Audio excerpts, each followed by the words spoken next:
أعوذ بالله من الشيطان الرجيم. بسم الله الرحمن الرحيم. الحمد لله رب العالمين، والصلاة والسلام على رسول الله وبه نستعين ولا حول ولا قوة إلا بالله العلي العظيم. We give thanks to Almighty Allah for having made it possible for all of us to be converged here today. It is our hope that what we shall discuss today, inshallah ta'ala, shall be beneficial to us all and to all other generality of our creatures of Allah, who shall later have the opportunity of listening to what we shall listen to. We thank Allah sincerely for the fact that He has made us Muslims and that He has indeed deployed unto us Muhammad sallallahu alaihi wasallam to do a great job in our lives.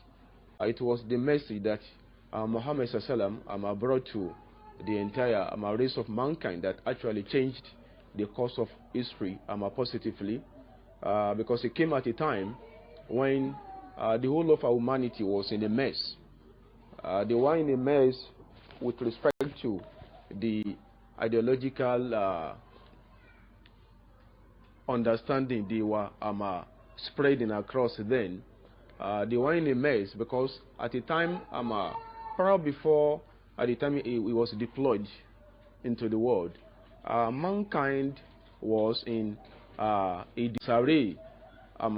It was a state of confusion then for the entire mankind, because what actually Allah wanted as a religion was not understood, and those who had claimed to have understood the tenets of what Allah would accept as religion were grossly misleading the entire world. And that was the synopsis of the era, the summary of the period within which the Prophet ﷺ emerged on the service of the earth. We beseech Allah to increase His manifold of blessings on Muhammad ﷺ, on his household and the companions, as well as the generality of our Muslims, the day of reckoning. After having praised Allah and besought His blessings on Muhammad ﷺ, I deem it fit to say that we're all welcome to today's spiritual diet. We are here today to look at some of the important aspects of being Muslims in the contemporary times. We want to look at the challenging nature of being Muslims in the contemporary time. And one of such challenging natures of being Muslims in this contemporary time is the attempt of a sincere Muslim to distinguish between what Islam actually preaches and several other lies that are often heaped around the body of that religion, and that are also sometimes heaped around the innocent personality of Muhammad sallallahu alaihi wasallam. So this is what we shall be looking into, the distinction between humanity as preached by Islam and terrorism. Islam as the rightful moderator. We shall begin by looking at what Islam has as a message, it has as a message, the fundamental preachings that are embedded in what Islam preaches. We want to look at how these teachings, if allowed, if not disturbed, could take mankind further afield in our relationship with our Lord, Allah subhanahu wa ta'ala, and in our day-to-day interpersonal intercourses with other creatures of Allah. So this is what we shall be looking at. And if we are to discuss a topic of this pedigree, we will not hesitate. We will not hesitate to go a bit historical. We will pull from some of the texts of the Quran, some of the texts of the Sunnah, especially as they are pertain to how Islam, through the prophethood of Muhammad sallallahu. Because I wouldn't say Islam. Nobody will say, no sincere Muslim scholar, and I will say no sincere scholar will tell you that Islam emerged as a religion through the emergence of Muhammad sallallahu. I'm certain that that is what some historical books have documented. But when your background is not properly traced, when the history that surrounds how you got into this world is not properly documented, you are at the mercy of yourself to straighten that historical document. So it was true, let's say that, or should we say it is true that Muhammad Sallallahu was given birth to in Mecca. He was the only prophet of Allah that came from that Paran region, from that Meccan region. All other prophets of Allah had their backgrounds as striding between Sham and Yemen. So that is what history, as a straight one, a straight history are they called. But some people do write books. Some people do release sometimes in the video clips that indict Islam through Muhammad Sallallahu. They will say Islam began as a religion with the emergence of Muhammad in Mecca, and that is a big lie. We will say a white lie. Muhammad came into this world through the fact that a father and a mother who had come together to give birth to him came from Mecca, meaning that it was the background, it was the environment that witnessed how Muhammad Sallallahu came into the world. Mecca. So, but the fact that he came to preach Islam couldn't be as traceable as his birth was to Mecca. We wouldn't say because he came from Mecca and that is why Islam should be traced to Mecca. So whoever does that is trying to pervert the cause of historical justice. Muhammad came into the world through Mecca to launch the same religion, the same religious system that the Prophet of Allah that had come before him had actually launched. So that is the first one we are going to straighten as part of some of the understanding, I would say warped understandings that some of us have had through what we read, through what we hear, or through what we could have been told. So we say that humanity par excellence is elemental in Islam. It has its basis in Islam. And Muhammad Sallallahu Alaihi Wasallam is the epitome of humanity. How, has that got to do with Muhammad Sallallahu Alaihi Wasallam? In Mecca, right from when he was, there, right from when he was in the womb of his mother, there were a series of things that happened that pointed to the fact that this, yet unborn, fetus will be a great personality. And he eventually became a great personality. And after the birth, several other things happened that reminded the people of Mecca that this same boy, Muhammad, was the same boy that had been prophesied that will come into the earth and do mankind good.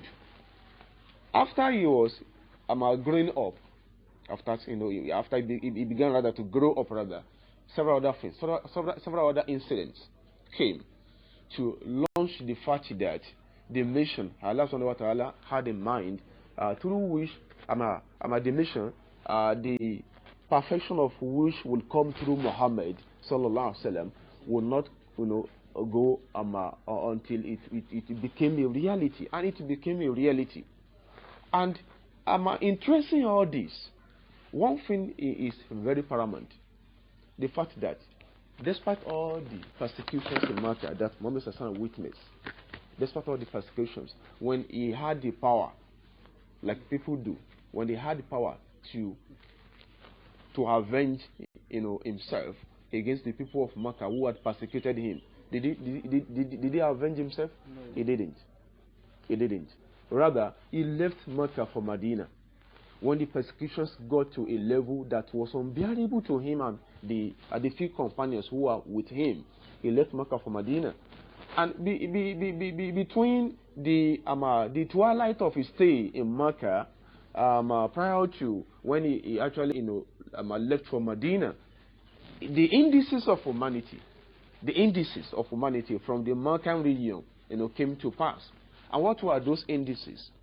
Muhammad was in Mecca when, like many historians from among the non-Muslim scholars do say he was in Mecca when more than half of the chapters of the Quran were revealed unto him. He was still in Mecca. I'm speaking from the angle of humanity as exemplified by Muhammad sallallahu alaihi wasallam. More than half of the Quran, more than half of the whole chapters of the Quran were revealed while Muhammad was in Mecca. And one of such chapters that were revealed in Mecca was Surah Al-Buruj. Surah Al-Buruj. And what was in Surah Al-Buruj? As at the time it was revealed in Mecca, there is a particular part of Surah Al-Buruj that talks about a particular set of believers in Allah who are gruesomely persecuted and murdered by I would say an authoritarian regime, a Jewish authoritarian regime. So people who read Surah Al-Buruj will bear us witness. And what is that? Witness we are expecting. It is within the I think some of the verse towards the verses towards the end of the chapter where Allah says that Kutila Ashabul Uqudud, for you to know that humanity could be found nowhere other than in Islam. So I begin the analysis from these angles because I know that you and I live in a society where on daily basis more than 1,000 lives are around Islam. On daily basis more than 1,000 lives are around Islam. Allah says Qutila ashabul hudud annari dhatul waqudi idhum alayya qu'udun wa hum ala ma yaf'aluna bil mu'minina shuhudun. You should be as surprised as some other people who are not Muslims would be. What has Muhammad got to do with recanting the ordeals of few Christians who had lived before he was given birth to? Because the Jewish authoritarian regime who had subjected these people to such a persecution, are you following? Did not want Christianity. Look at that.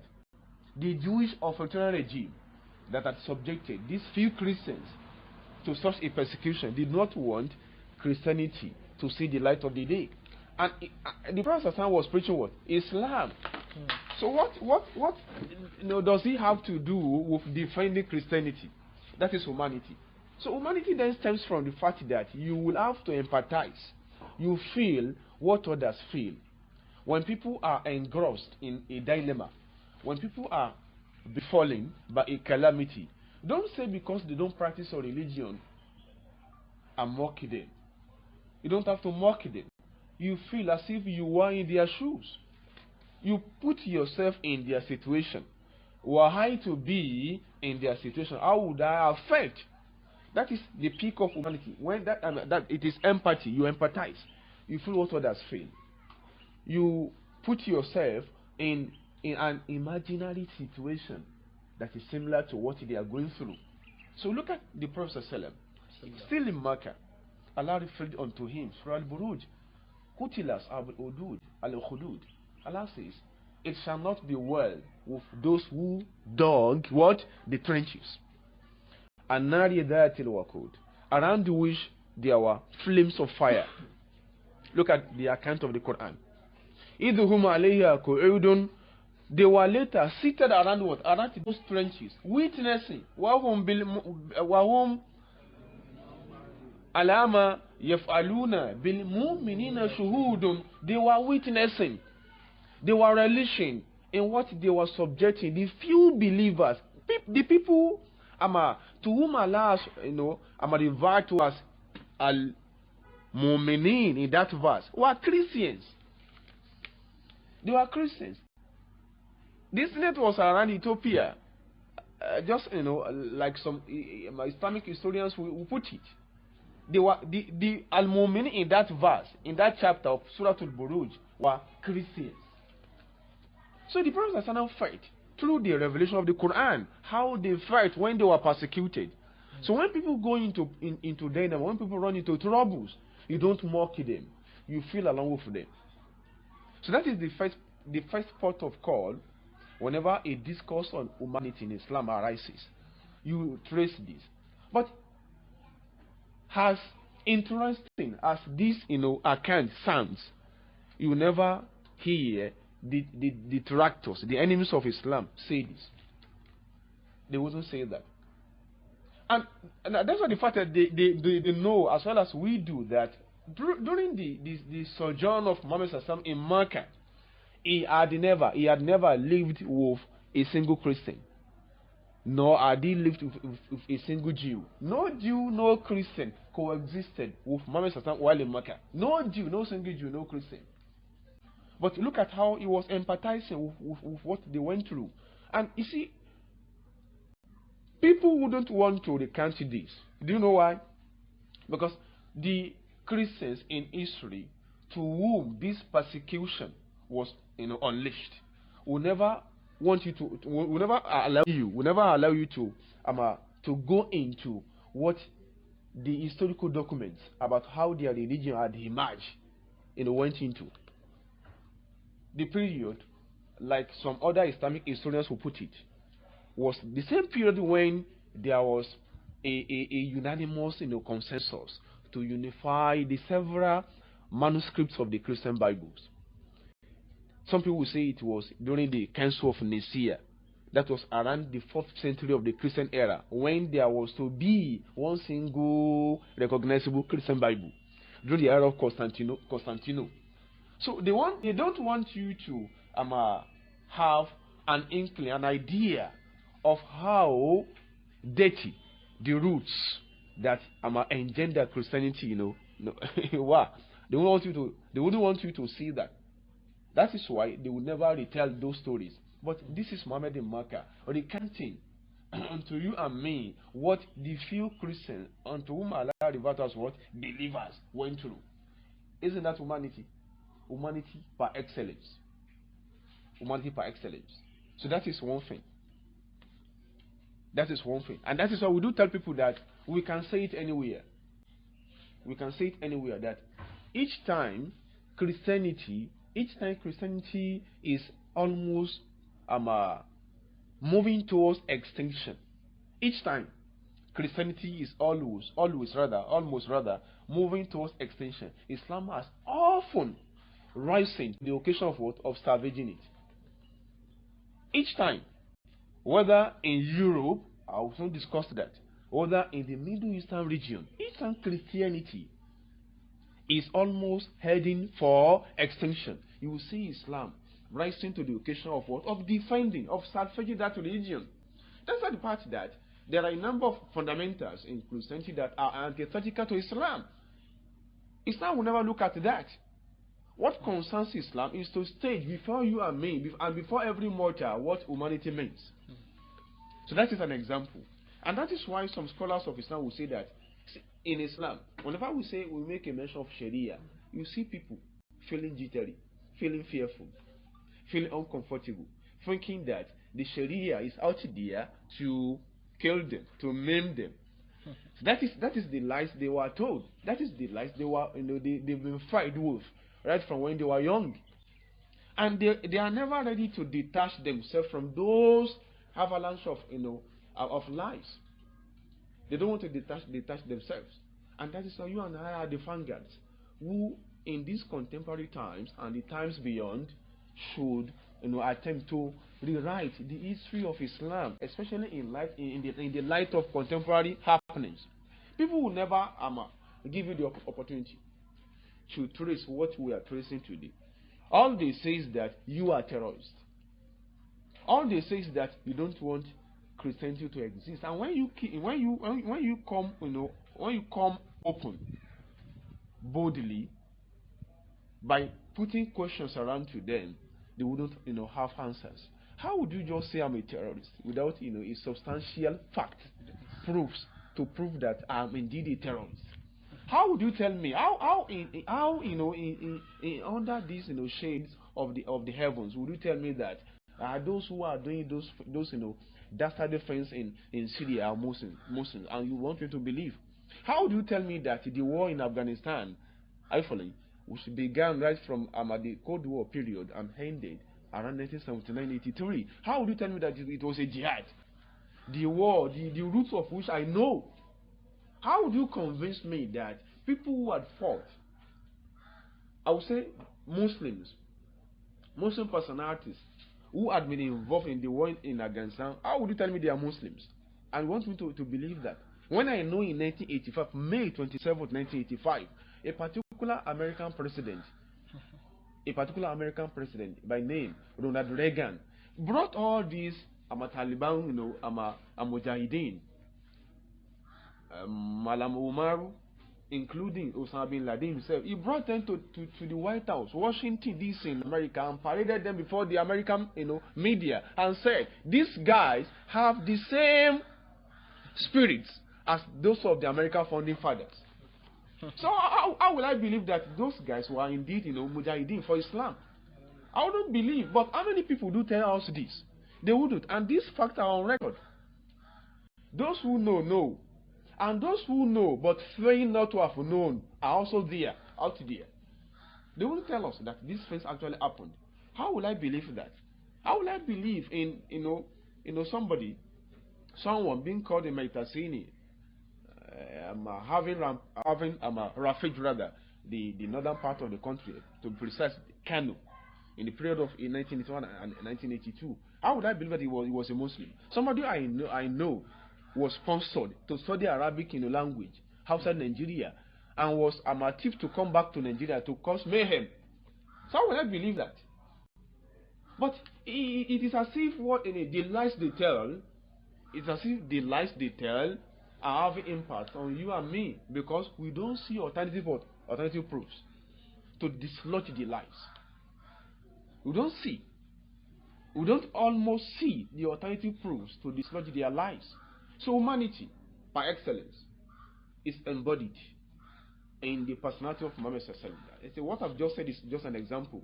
Scholars say that Hadafu Sharia al-Asasi, the fundamental goal of Sharia, the Sharia law. We are not going to stand apologetic for anybody. We owe nobody any apology.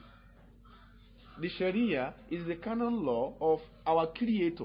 And when we say our Creator, we mean the Creator of all mankind. The Jews have no other Creator other than what? Other than Allah. The Christians have no other Creator other than Allah. The Sorosians have no other Creator other than Allah. Likewise, the Muslims. We don't have any other Creator other than Allah. So when we say Sharia, don't just get mad. Don't just get mad by a mere mention of that word Sharia. You should endeavor to know what it symbolizes. What does it mean? How would the Sharia, or how would that aspect of the Sharia that says that once you steal, your hand should be amputated, affect you when you know you are not going to steal? How should that aspect of the Sharia that says that whenever you are found red-handed, you are caught red-handed fornicating or involving in adultery, you should be stoned to death like Stephen was stoned to death in the Bible? How would you feel fearful when I know that I will never womanize? So those who have often spoken ill of the Sharia have skeletons in their cupboard. They have skeletons in their cupboard. That is their worry. But the Sharia, the fundamental goal of the Sharia, huwa iqamatul adili al-mutlaq, is to launch absolute justice. That is it. The fundamental goal of the Sharia is to launch absolute justice bayna an-nasi jami'a, among all the creatures of Allah. And one of those aspects of the Sharia, that go with justice, is the one I've just recounted. How the Prophet ﷺ and the few companions in Makkah empathized, felt, put themselves in the situation of the Christians in Ethiopia, who had been persecuted by the authoritarian Jewish regime. Hope we are following this analysis. So in fact, we do say that Muslims are at the crossroads in these contemporary times. Why do I say this? In most cases, the facts about our religion are told, written, and recanted by those who know nothing about this religion. And in certain areas where you or I could have risen to defend that religion of ours, we are not invited. We're not invited. A number of conferences do come on globally. We are no single sincere Muslim is representing the religion, and the white papers that do come out of those conferences will affect none other than what? Other than us Muslims. In rare occasions, you see international conferences being launched, hopefully, in defense of certain fundamentals in Islam. You will see people across all the religious divides. You see them there represented, but you never see the Christian community in Nigeria being represented. I'll give an example. Just I think 2 weeks ago, there was an international conference in Cairo. Al-Azhar University organized a conference towards what? Rethinking of Islam. That is the title. You see the audience picturing several people from several religious backgrounds. They were there because they could understand what? Arabic. But I found it difficult. Because I followed it. I found it difficult to see a single Nigerian Christian representing the Christian community. So, and when the conference, was over, I'm very sure they could have concluded that the conference was because what? Because of what? Christianity. These are some of the things we are going through. That is why we must trace how or why humanity is part and parcel of what Islam preaches. The focus of the Sharia is to launch what? Al-Adilu al-Mutlaqu, to launch absolute justice. And how does Islam strive to launch that? I've given an example. I'm going to give another example. The Prophet ﷺ was still in Mecca when Surah Al-Hajj, Quran chapter 21, Surah Al-Hajj, he was still in Mecca when Surah Al-Hajj was referred to him. And it is in that Surah Al-Hajj, that you see a mention being made of the religious sites and places of other people other than the Muslims. That particular verse mentions the churches, it mentions the monasteries, it mentions the temples, it mentions the mosques. And you wonder how a mention of churches, monasteries, temples, and synagogues actually, has a place in the Quran. That is to show to you that Islam is not only addressing the Muslims. Islam is not only addressing the predicaments of us Muslims. It rather addresses what befalls other people of other faiths. Whatever befalls other people of other faiths, Islam addresses it. And isn't that humanity? And I can tell you from Genesis to Revelation, as they tell us, as those who practice the religion tell us, you didn't see a single mention being made. And ordinarily it was there in the original manuscript that the name of Muhammad in that name Muhammad or in Hamad was mentioned there. Arab names were there, but they will say their religion from Genesis to Revelation has not mentioned anything that has to do with Islam. Now the next question you then ask is that where lies what humanity in that religion? Islam recognizes the fact that some people are still what mushriks. When Muhammad got to Medina, when he got back to Mecca, he still recognized the fact that they are in existence. When he was in Medina, he went into a treaty, a memorandum of understanding between the Jews there. He didn't send them packing. And that shows you that there is a robust grounds for what? For those who are not Muslims under the Islamic government. Islam has that. In the verse of the Quran, Surah Al-Hajj, Allah says that Hudina لِلَّذِينَ يُقَاتَلُونَ بِأَنَّهُمْ ظُلِمُوا. Surah Al-Hajj, Quran chapter 21, verses 39 to 40. Quran chapter 21, verses 39 to 40. Allah says, there are the people I'm authorized. That is what Allah says. I have authorized those who have been persecuted to fight back. The 39th verse of this chapter has to do with the Muslims, and that was the first clarion call from Allah onto the Muslims to fight back against the persecutions they were continually witnessing, the persecutions they were continually being subjected to. Allah says, I have given the authority to those who are being persecuted to fight back. وَإِنَّ اللَّهَ عَلَى نَصْرِهِمْ لَقَدِيرٌ, because Allah has the might to assist them. That is, if those who are persecuting them outnumber them, Allah says He will assist them. Yeah, you saw that. You saw that in body written in the historical world during the Battle of Badr. How many were the companions? How many were the Muslims? The Muslims were over 1,000. They came to Badr with over 1,000 soldiers. And how many were the companions who went to the Battle of Badr? 313.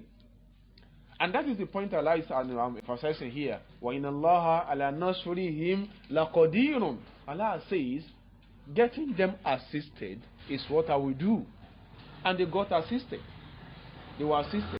Now, the area I'm going to is where a mention of churches. Just look at that. A mention of churches, synagogues, monasteries, temples is noted in the Quran. Allah says, وَالَّذِينَ أُخْرِجُوا مِنْ دِيَارِهِمْ, those who have been banished from their homes. Allah is explaining further those who have been persecuted. الَّذِينَ أُخْرِجُوا مِنْ دِيَارِهِمْ, those who have been sent, who have been banished from their homes. بِغَيْرِ حَقٍّ, without having committed any sin. Without having committed anything other than their pronouncement that Rabbuna Allah. What they say is that our Lord is Allah. That is the offense that the companions committed in Mecca. They had no any other offense other than saying, pronouncing that our Lord is Allah. Allah says, وَلَوْلَا يَدَفُ اللَّهِ النَّاسَ بَعْضَهُمْ بِبَعْضٍ, if not for the fact that we make some of you defenders of others, if not for the fact that we ensure that some of you, Allah is referring to what the Muslims later did in history. Like I told you earlier, each time we will continue emphasizing this. Each time Christianity is to go into extinction, Islam has often rising to its rescue. Islam has often rising to its rescue. Allah says, وَلَوْلَا دَفْعُ اللَّهِ النَّاسَ بَعْضًا بِبَعْضٍ, if not for the fact that we've made some of you defenders of others, لَهُدِّمَتْ صَوَامِعَ. Sawma'a is a place where Sonosrians do their worship. The plural is Sawami. Allah makes mention of that. And that is why you don't tell us that because that pagan in your compound doesn't observe Salah, you go malicious against Allah. Islam has never sent you that. If he doesn't observe Salah, Salah is not your property. It is rather what? The property of Allah. So if that man is not observing Salah, Allah has never deployed it to kill him or make his life miserable. Allah makes mention of those who are fire worshippers. He makes mention of their shrine in the Quran for you to know that whatever befalls them, they deserve your empathy. Lahuddimat sawami wa biya. Biya, plural of bay'a, that is where the Jews do their religious rites. Wa salawatun, salawatun here is not the same thing as what the 5 daily prayers you and I observe. It rather means where Christians do their worship, and that is what the churches.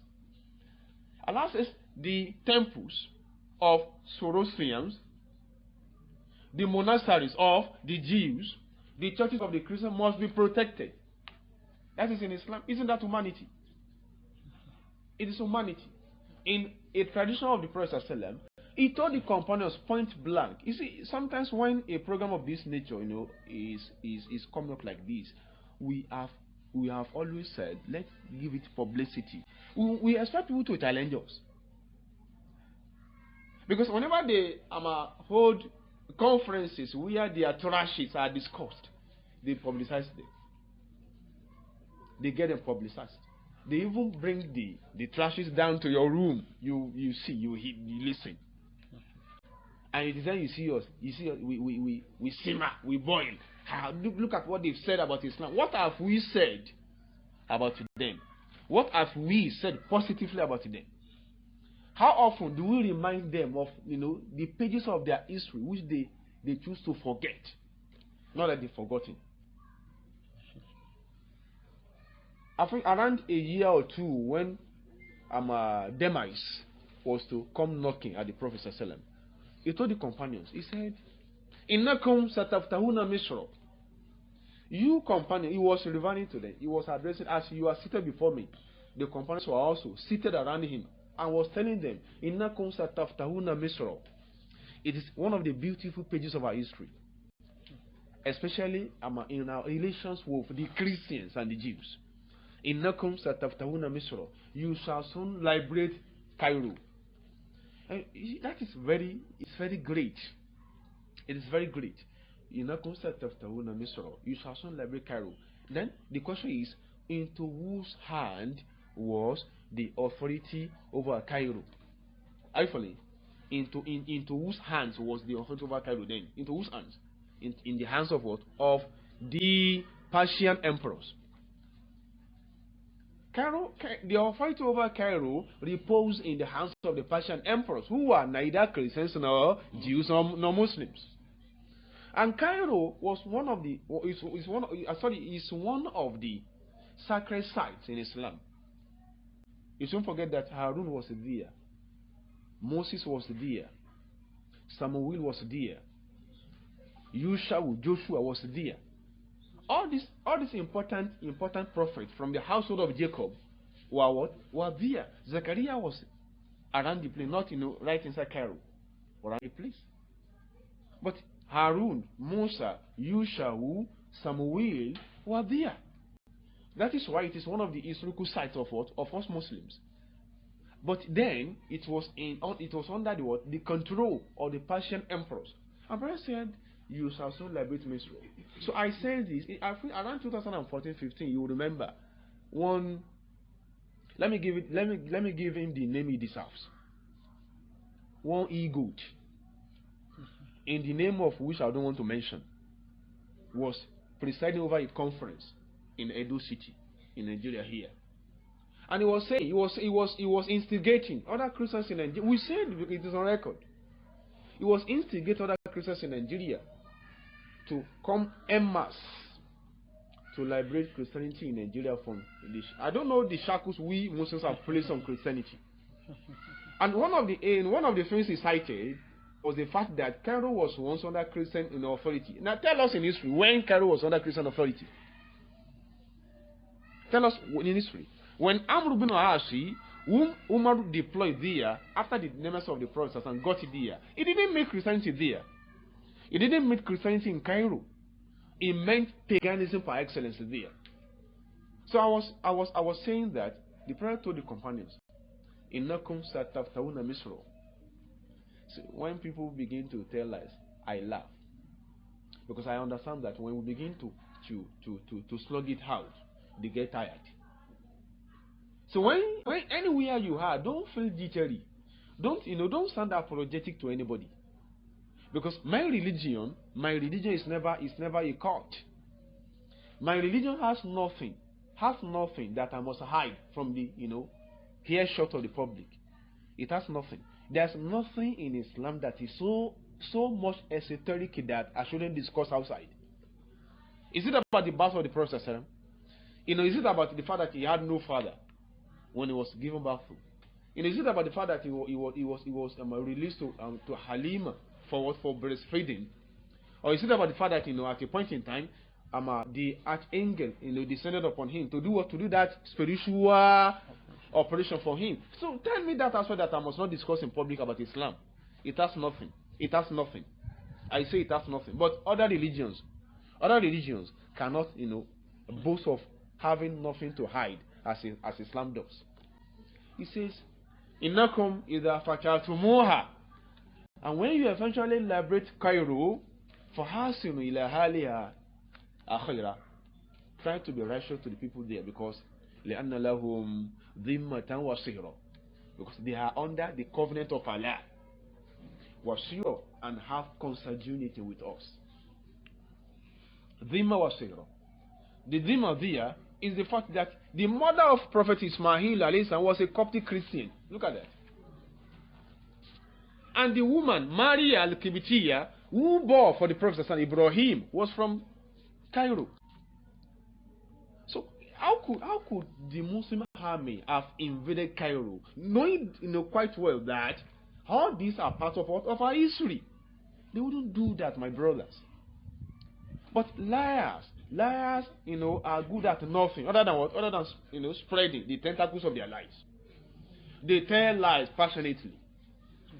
They tell lies, and see, we try to fight back, verbally in this manner, because of the upcoming ones amongst us, who might not have had the same opportunity that we had. We've had opportunities, and we must leave something behind for those coming. The companions were never jittery when they got to Europe through Spain. How would you feel jittery? The fact that I put this on doesn't affect my being son. It doesn't affect me. Neither would your hijab affect you, if you know what you are doing. If people in the world today choose to be walking around nakedly, should that affect me? Should that compel me to go naked? That shouldn't. If you say, if you finish your education, this is your khimar, this is your long. There are satanic names they've concocted for the hijab. You say this year. Where would you work? Has that silly element that she should tell you the companies that our father has built? Has that silly element? But when people do not, and when people are not appropriately equipped with historical facts, they grow fearful whenever they are cornered with lies. I wouldn't say superior facts, because when you are cornered with superior facts, you flow along. But when you are cornered with lies and you don't have alternatives, what do? You fall for lies. You fall for lies. It says, وَإِذَا فَتَاتُمُوهَا. I'm intentionally quoting, but they say they don't know the meaning of their Quran. So if we don't know the meaning of the Quran, will you tell us the meaning? They say that Quran involves technicality. See, it's all this portray these people as uneducated. How would you tell me that in a book I've been reading for over 2 decades, with which I observe my religious rites, or I would say religious rituals, how would you say I don't understand it? And you think I can be so that fool as to remain in that religion? I doubt that. He says, when you eventually open Misra, فَحَاسِنُوا إِلَىٰ أَهْلِهَا خَيْرًا, make sure justice will be the order of the day from your hand towards the people there. فَإِنَّ لَهُمْ ذِمَّةً وَصِهْرًا. And we've explained that our mother, Hajar alayhi salam, may Allah be pleased with her, was from that Cairo. Maria al-Qibtiyya التي ولدت لرسول إبراهيم كانت من مصر. It was also from there. That is humanity par excellence. And when the Prophet ﷺ had the power to send the Jews packing from Medina, he didn't do so. He did not do so. The first year I got to Medina, do you know some of the things he did? He went into MOU. He called the Jews and itemized a number of things. One of the things he itemized in the MOU, I'm just trying to put all this in a succinct manner. He called them and said, "Oh, you Jews, you shall be practicing your religion inside Medina here. It says that. Inside Medina here, nobody will disturb you from practicing your religions. Because you are part and parcel of us. You are part and parcel of us in Medina. Nobody will say, hey, where are you from? Inna lahum dinahum. Walil muslimina dinahum. He was telling them openly, you have your religion. In Medina, where the Prophet was the generalissimo, he didn't send them packing. You shall be practicing your religion right inside Medina, right before my wash. Walil muslimina dinahum. And as well, the Muslims shall be practicing their religion. Nobody will force anyone. Nobody will force anyone to leave your religion. And nobody amongst you shall force anyone to what? To leave Islam. In fact, one of the contents of the MOU that the Prophet signed with the Medina, reads thus: وَإِنَّ بَيْنَهُمُ النُّصُحَ وَالنَّصِيحَ وَالْبِرَّ دُونَ الْإِثْمِ. In Medina, we shall be admonishing one another. And nusaha. We shall admonish you. You shall admonish us. In a city where the Prophet ﷺ was the general, where he was the captain, where he was the imam, where he was the lawgiver, where he had everything within his disposal to make lives miserable for the Jews. He didn't do that. You shall be admonishing us, and we shall be admonishing you. And you shouldn't allow anything that runs contrary to the tenets of Allah in your book and which are also in our book. You don't allow anything that goes contrary to that. That was the treaty. That was the content of the memorandum of understanding in the first year. In the 6th year, when Prophet was in Medina, he was in Khaybar. Why did he go to Khaybar? So you must understand all this. He went into Khaybar consequent upon an item of information that got to him that some Romans alongside some Persians and the Muslims in Medina were coming together, were forming a coalition against him. And you remember the content of the memorandum of understanding, and it was like, could this happen? Going by the content what we had signed in the first year of my being here, it was in Khaybar. When he got to Khaybar, he got to know that these coalition armies, coalition forces had fled. Right inside Khaybar, he got poisoned by a Jewish woman. He was poisoned. He didn't want to kill the Jewish woman because he felt that the woman wanted to tell whether he was indeed a prophet. And that was the rationale behind poisoning him. The woman told him, I wanted to know if you are indeed a prophet. If you are a prophet, you don't die. And he didn't die. But after some minutes, one of the companions who had heard the meet with him died. And that was what called for killing the woman. If no companion had died, the prophet wouldn't have what? Killed the woman. Because he had forgiven her. But that when you kill, you shall be killed. It was in the Torah. So that was what he implemented. Not that he got annoyed with the woman. Isn't this humanity? Thinking for others what you think for yourself. It is humanity. That was in Medina. In the 9th year of his being in Medina, a group of Christians from Najran, I'm still on the part of humanity. A group of Christians from Najran came to Medina. Najran is at the outskirts of Mecca. When you leave Mecca totally, and you are heading for Yemen, you see Najran. So Najran is closer to Yemen than it is to Mecca. Closer to Yemen, and that was why it was possible for the roving Roman emperors, roving Persian emperors to launch some of their practices in Najran. So very close to Mecca. The people there had been Christians before the Prophet ﷺ was even given birth to. It was their history that we recanted in Surah Al-Buruj. An-Nari Dhatil Waqudi. It was about the people of Nigeria. So they came. What did they come to do in Medina? They came to ask questions. If you are consistent with the Islamic history, Surah Al-Imran from the verse to the 83rd verse, 1 to 83 verses, speak about this incident I'm to recount. They came to ask questions. And the humanity, par excellence, that reposed in the Prophet ﷺ, the humanity was that they came, met the Prophet inside his mosque in Medina, around whom were seated the companions. They said, we came to ask a number of questions that were troubling our minds. And they said, what were those questions? What were the questions?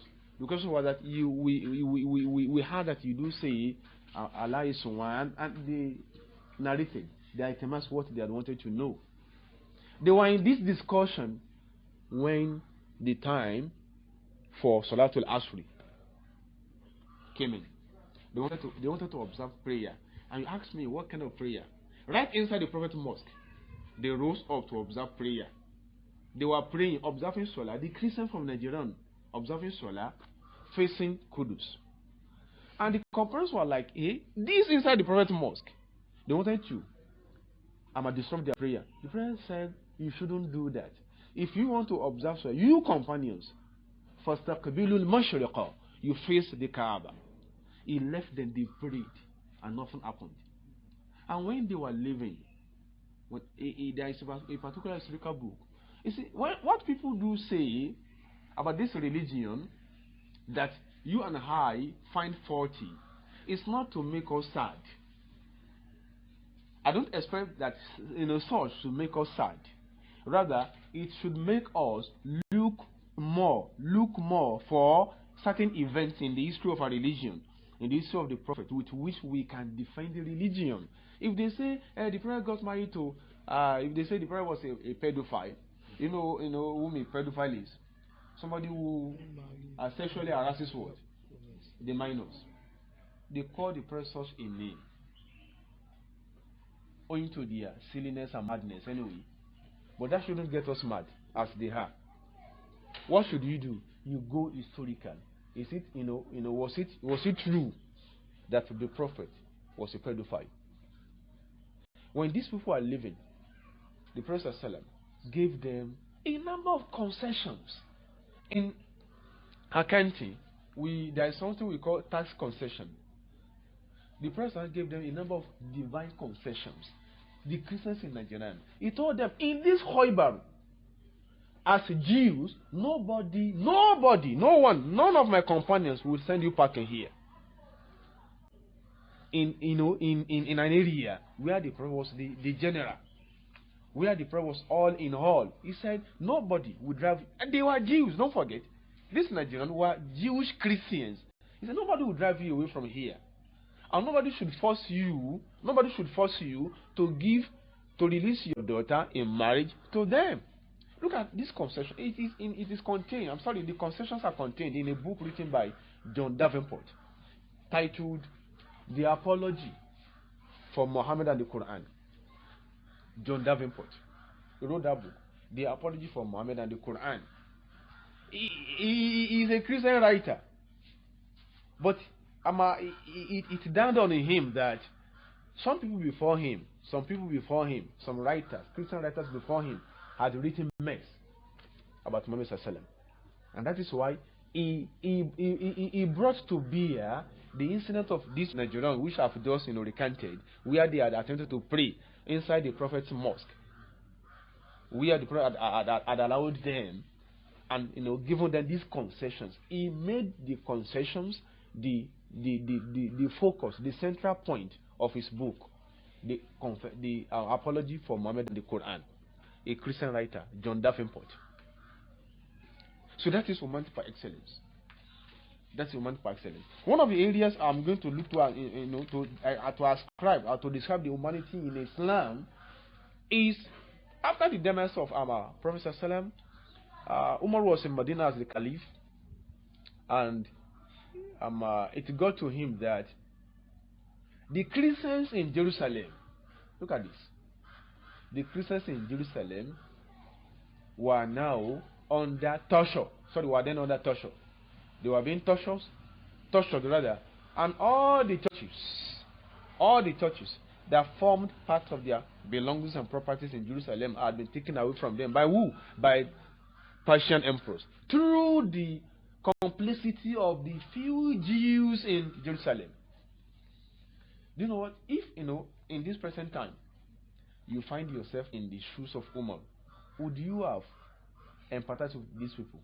You could have said they are Christians. Who cares? But do you know what Umar did?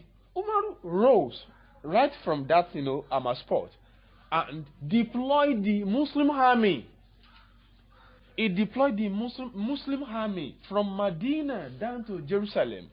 He put Abu Musa al-Ash'ari as the captain of the army and gave him the mandate. You see, Abu Musa, go inside Jerusalem and make sure that all the churches that have been taken from the Christians here were returned to them. The Muslim army went into Jerusalem, recaptured the churches, and collected the keys to the churches. Information got to Umar back in Medina that they had succeeded in the battle against the Persian emperors. Umar rose a horse from Medina to Jerusalem, and he collected the keys from the Muslim army. He returned the keys to what? To the churches in Jerusalem. To what? To the Christians. And told them, he said, Ahakada amarona rasuluna. Ahakada amarona rasuluna. This is what our prophet has instructed us to do. A Muslim caliph, a Muslim president, rescuing Christians where there were none, rather, or where there was none to have rescued them. He returned the keys to their churches in Jerusalem today. This is humanity par excellence. If we continue recounting all this, that wouldn't permit us. Humanity par excellence. And when people, there are concerted efforts in these contemporary times to heap the blame of contemporary terrorism around Islam, especially that aspect that involved some weird Muslims. The incident around September 11 or 2001 attack, they will say that is when terrorism began, and we tell them this is a consummate lie. It is a consummate lie. Terrorism did not begin then. It had begun before that time. And when was that? You are going to agree with me that in history, there were periods when Europeans, especially from Asia Minor down to Iberian Peninsula, where you find present-day Spain, Europeans had written letters to Muslim scholars from Baghdad to come down to Europe to liberate them. That was at the time the Muslims went into, companions and some of their students went into Spain. They were into Spain before Abraham al-Dakhil, one of the last caliphs of the Umayyad dynasty, went there eventually. Muslims were in Spain for close to 1,000 years. For close to 1,000 years, Muslims were in Spain. The lingua franca of an ordinary Spanish was Arabic. You wouldn't write in Spain except you wrote then in Arabic. You wouldn't speak except you spoke Arabic. Every nook and cranny of the Spanish society bore elements, imprints of what? Of Islam for close to 1,000 years.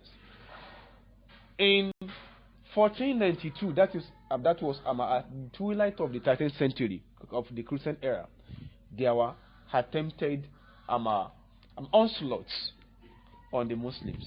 1492 to be precise, under the leadership of King Ferdinand and his queen Isabella. They said they wanted to unify Spain. They wanted to Christianize Spain. And do you know what they did? They gave the Muslims, one of the strongholds of Muslims in Spain then was Granada. almost every city in Spain was under Islam. Not that Islam subjugated them, but every city in Spain was comfortable, basking on the comfort that Islam had brought to it. They told the Muslims in Spain, it is either you become Christians or you lose Spain. That was in 1492, and that is still the date that modern day political development began. For those who study humanity-related courses like political science, philosophy, classics, or history, they will say that is when contemporary political development began. When Muslims were persecuted in Spain. In 1492. In 1499, that was 7 years after, the Jews in Spain were sent packing. They told them, you look more Muslims than Christians. You look more Muslims than Christians. So it is either you become Christians or you leave Spain. As at the period in question, there were 200 Jews in Spain. 200 Jews in Spain. 70,000 of whom agreed to what? To become Christians. The remaining 130 Jews in Spain who were expelled, hopefully, found resolutes. We are in Morocco and Turkey. What are we saying? It is there on record. So when people tell you that Islam is this and that, we keep on laughing. We keep on laughing because we know those are attributes that do not befit us. We know. We are not terrorists. I'm now coming into the aspect of terrorism. So look at the instances we've cited for humanity. Could Islam that goes in favor of humanity in these manners could have spread out terrorism? The first part of call, whenever non-Muslims begin to discuss terrorism in Islam, they say, why did Muhammad fight wars? This is a simple question. This is a simple question. Probably they don't know. Let us remind you. He was ordered to leave Mecca, sallallahu alaihi wasallam, in order to avoid the plot that was making sure that he got killed. Allah said, leave Mecca. And he left Mecca. He went to Medina alongside with Abu Bakr. They were in Medina feeling that they had got what? They had got freed from the persecutions in Mecca. He was there thinking of how to make Medina a great cosmopolitan state. All of a sudden the news got to him that not that the pagans were advancing from Mecca. The news was that the pagans were already at Badr. And if you are to trek from Mecca to Medina, then it was around 430 miles. Badr then was just 13 miles to Medina. It means the pagans had moved, had advanced for over 500 miles. Were they going to Medina to play with the Prophet? They wanted to go and catch jokes with him. They were going there to kill him. And our simple question is that if anybody threatens you over a property that belongs to your father and says, I will kill you, and you see his handwriting, body written on the word that he's here to kill you, are you going to play with him? You will say, he can't kill me, he lost me. And they say the person is trying to poison you, say he can't poison me. I know, I trust him. He will kill you, and you are going to be killable. And once he kills you, Allah will punish you. The prophet was there, and he got the information that they were already at Badr. In the first instance, to be sincere, fear overwhelmed the Prophet. Fear overwhelmed him. Who will be told the day he will be hanged? He will be hanged rather without being fearful. The Prophet then gathered some people in Medina and asked them, what do you see to this issue? Should we wait until these people entered Medina, or will we go out there to fight them? The people in Medina affected that.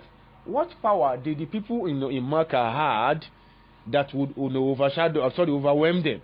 They said, let them come in. The Prophet told them that they were not here yesterday. They are come because they know I'm here. And if you allow them to enter the city, they will plunder, they will destroy the city. I want to suggest, that is the response of the Prophet. I want to suggest we meet them at the Badri. This is the first battle fought by Muhammad Sallallahu in the history of Islam. How has that got to do with terrorism, my brothers and sisters?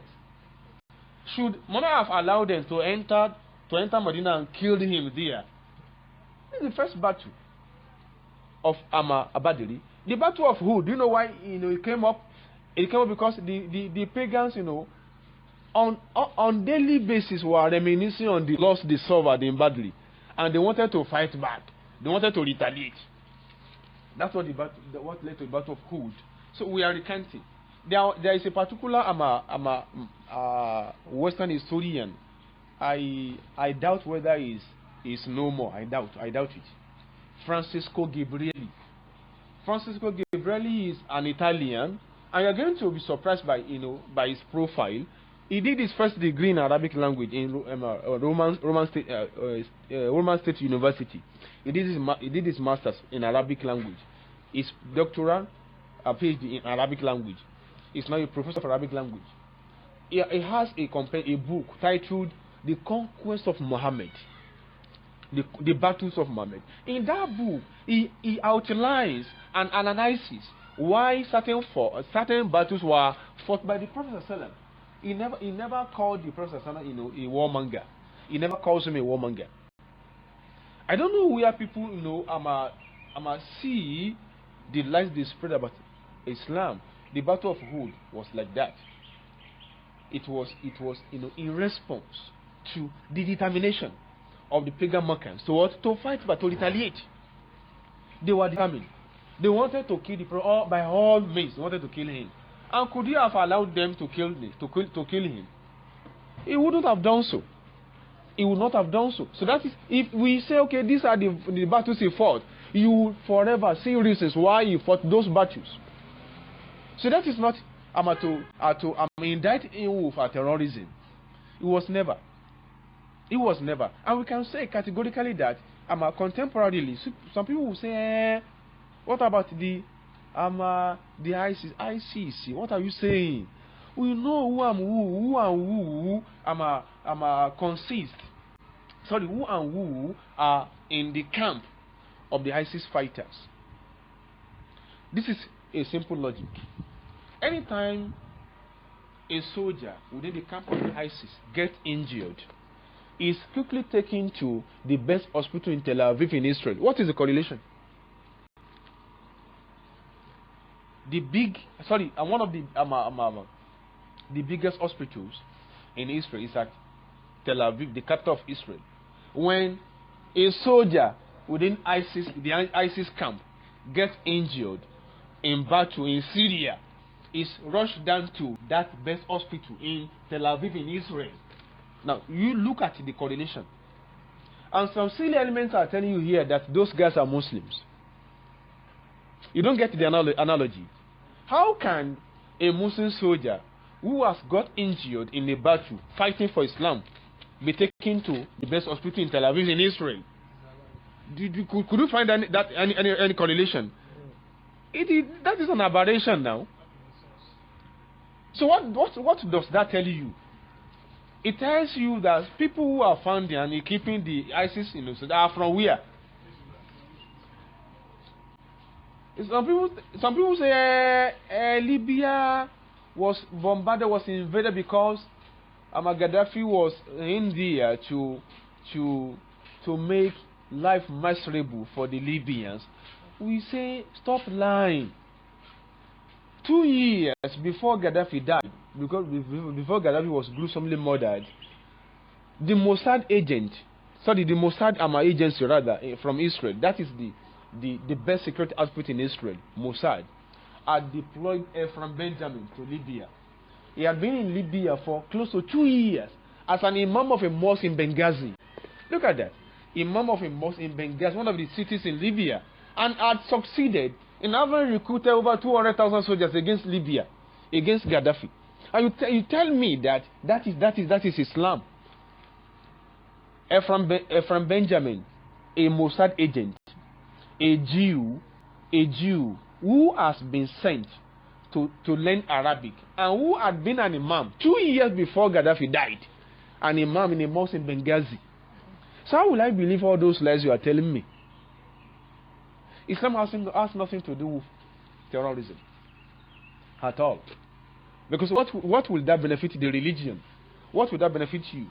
How will Allah applaud you for having terminated an innocent soul? Will he place you in a better Al-Jannah? What will Allah do to make you comfortable for the fact that you just killed a Christian? In the tradition of the Prophet ﷺ, and that is what we tell people. I'm going by what I'm analyzing here. What he says in this tradition will shock you, and likewise every other people that shall listen to what we are saying now. He was, sallallahu alaihi wasallam, in the midst of the companions. He sat down and he was telling them. He says, "Man qatala mu'ahidan." I don't know. See, some people will say, Muslim leaders have not spoken against terrorism. In fact, before terrorism came onto the world stage, before it came onto the world stage, the Prophet has spoken ill of it. In several of his traditions, he had spoken ill of terrorism and every terrorist act. He said, "Man qatala mu'ahidan." Whoever kills a Christian. Look at that. He was directing the statement to the companions.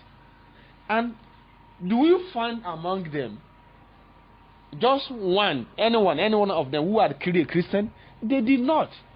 He says, "Man qatala mu'ahidan." Whoever kills a Christian or a Jew in a tradition, lam yuri ra'ihat al-jannah, shall never have the scent of al-jannah. He shall never perceive the scent of al-jannah. In another tradition, he says, "Man qatala mu'ahidan." Whoever kills a Christian or a Jew, aw kallafahu fawqa taqatihi, or saddles him with a responsibility that he or she cannot bear. Look at Muhammad sallallahu alaihi wasallam. Man qatala mu'ahidan. Whoever kills a Christian or a Jew, how kallafahu fawqa taqatihi, or saddles him with a responsibility that he or she couldn't bear. I will hakan, or deprives him or her of what he or she is entitled to. Look at how he itemises all this. Or takes anything away from a Christian or a Jew with which he or she is not pleased. It isn't your edict that you are in an office where you as the leader have Christians working under you. It is not your edict. They don't observe. Should that be your problem? Do you yourself reward people for observing Salah? Can you put people into Al-Jannah? Can you put them into hell? So what should be your edict that some people are not observing Salah? You don't say you are not going to get this job because you are not a Muslim in a public office that is never built by your father. Why would you delay the promotion of a Christian because he's a Christian? So look at what the Prophet is itemizing here. Whoever kills a Christian, look at where it starts. Whoever kills a Christian. You see, if hundreds of Boko Haram insurgents die today, with the conviction you and I have, they are going to what? They are going to hell. I'm very certain of that. If hundreds of Boko Haram insurgents, if thousands of Boko Haram insurgents today die, they are going to hell. They are going into hell. Sure. That is a perfect statute from the first Prophet ﷺ. He says, "I will intercourse will have come or deprives, whoever deprives a Christian or a Jew that to which he or she is entitled." How should we make a Christian a teacher in a public school? You say in a public school. Even in a Muslim school, you can still employ it in a Christian teacher. Under the successive Islamic governments in Syria, in Baghdad, Christians and Jews have often been accountants generals, chief judges under the Islamic government in history. The Prophet says that, "I will intercourse or how come or you deprive him or her that to which he or she said is entitled. He says, Hana hajijuhu yawmal qiyamah. I shall make sure the hereafter is not sure for you. I shall make sure Allah puts you in hell. And he was addressing the Muslims. If we make life difficult for a Christian, then we are as terrorism. We are as the indictment, or we are being indicted as terrorists has come from. It says whoever makes life miserable for a Christian, or deprives him or her that to which he or she is entitled, or saddles him or her with a responsibility. Don't say we are celebrating Ilea next weekend. Josephine, you must come to my home and make sure that you tidy my room for me. Why must Josephine come to your house?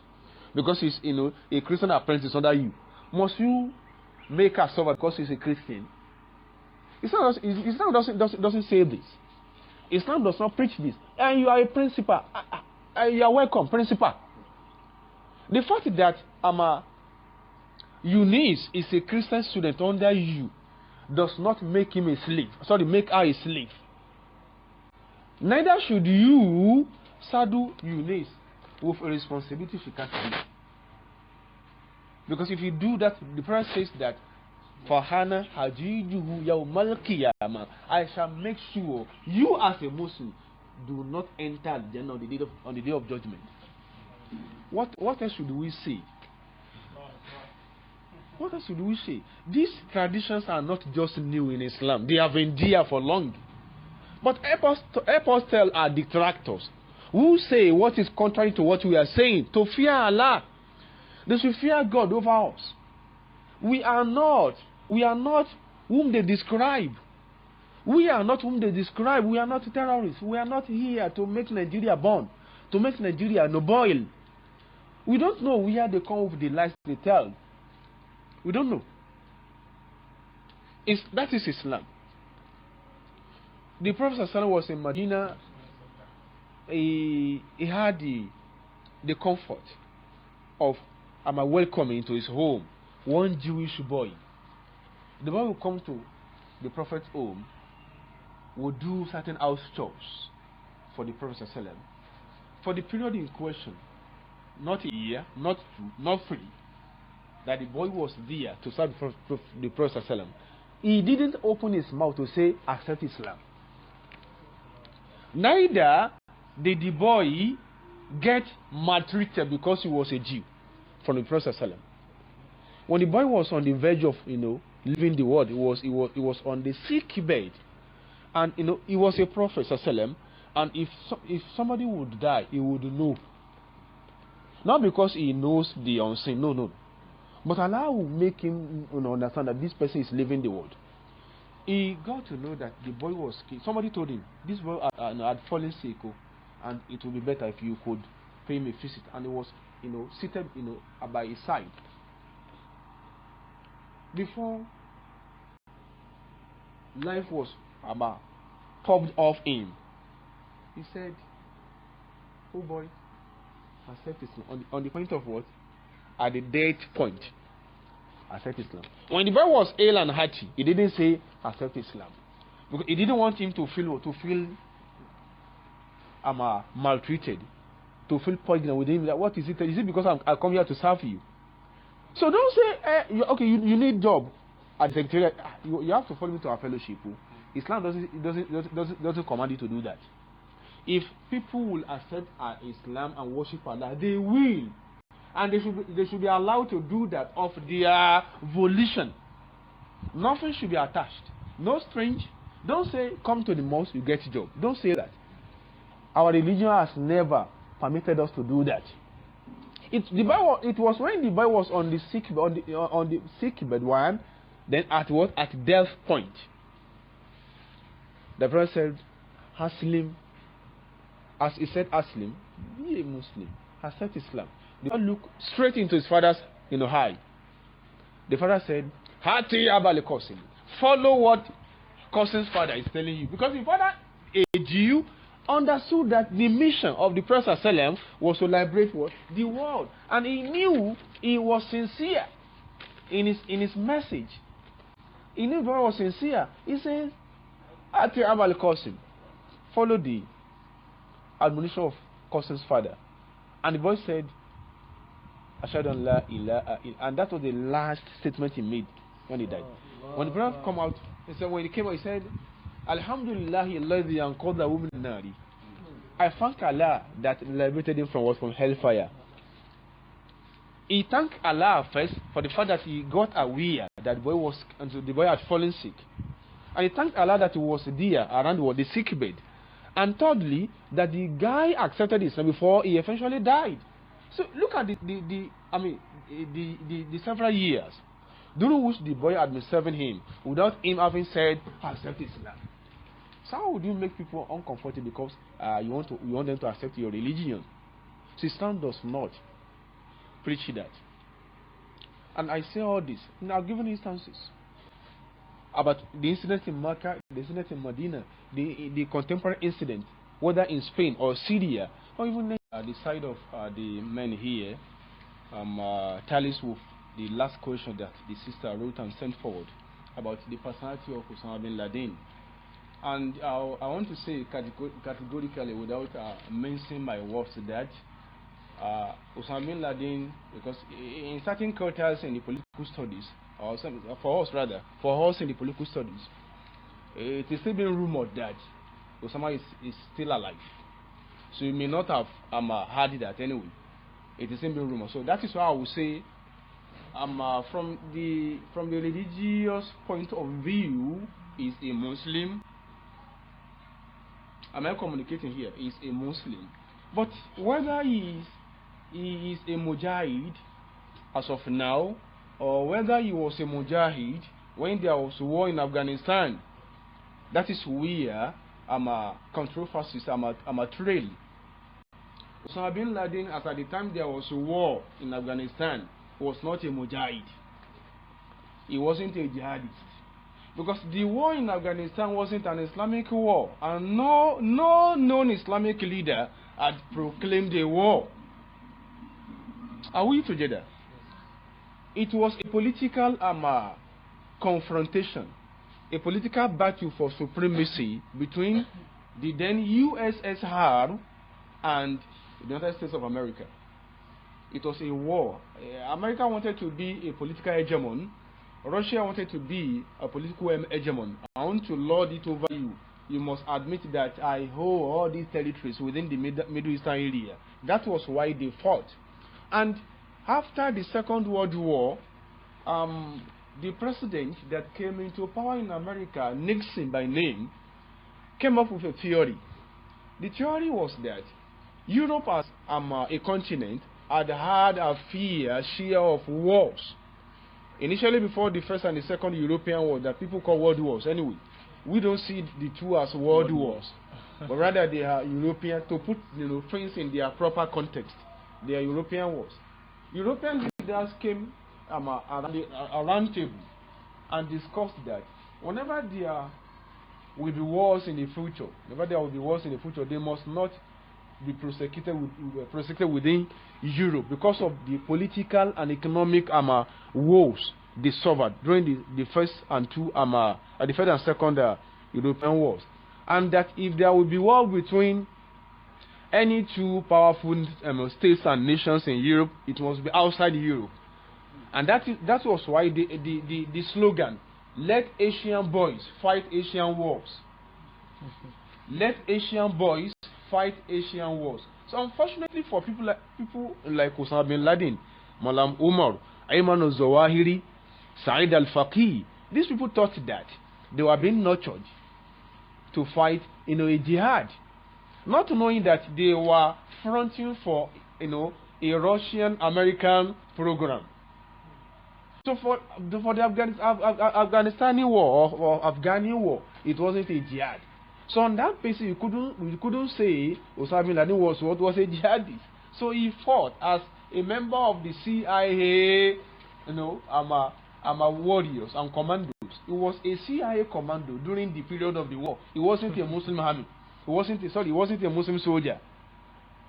Osama bin Laden was a CIA soldier. He wasn't a Muslim soldier during the period of Afghanistan war. So What then should we say? And that is why you and I should be careful. We should be careful. Around 2006, 7, 8, 9, 10, there were youngsters, young Muslims from Sweden, Norway, Switzerland, clamoring for the Sharia state in Europe. With insight, we discovered that these guys were being sponsored by non-Islamic sources to launch Sharia. Look at.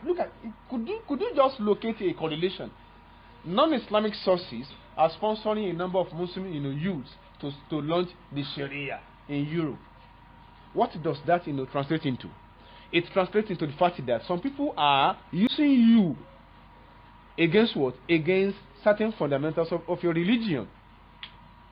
And this, the Prophet has warned us against it. He says that a time will come when some people, they will resemble you. They will use their night for what you use your night for. He says, these people, يأتون يوم القيامة بأمثال بأسنات أمثال الجبال تهامة بيضاء. They will come on the day of judgment with avalanche of good deeds, that shall resemble white peninsula or peninsulae you see in the heart of oceans.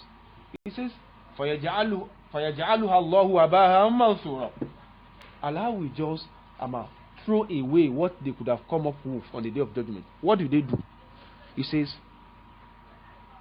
إِذَا خَلَوْا بِمَحَارِمِ اللَّهِ انْتَهَكُوهَا. Whenever they are alone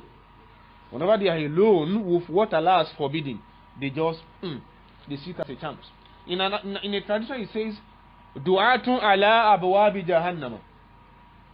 Some callers to Islam will emerge, who shall be on the threshold of Jahannam. They shall be on the threshold of hell. He says, "Man ajabahum fiha qadhafuhu fiha." Whoever listens to them, they are going to plunge him or her into hell. So, this similitude is perfectly okay with the personality of Osama bin Laden. He's still a Muslim, if on the condition that he's still alive. He was a Muslim till he died. But the role he played in having dented the image of Islam will never go unpunished. For the Afghanistan war, he wasn't a jihadist. He was never a mujahideen. But for people who don't know, it is very pathetic for a professor emeritus in my faculty, my department, to have written that Islam. That I want to paraphrase what he actually wrote. Islam motivates terrorism, and if it is not like that, how would Muslim clerics, Muslim scholars like Ibrahim al-Zakzaki and Muhammad Yusuf, to you and me, Ibrahim al-Zakzaki and Muhammad Yusuf scholars in Islam? And this is a professor emeritus who is speaking. Professor emeritus.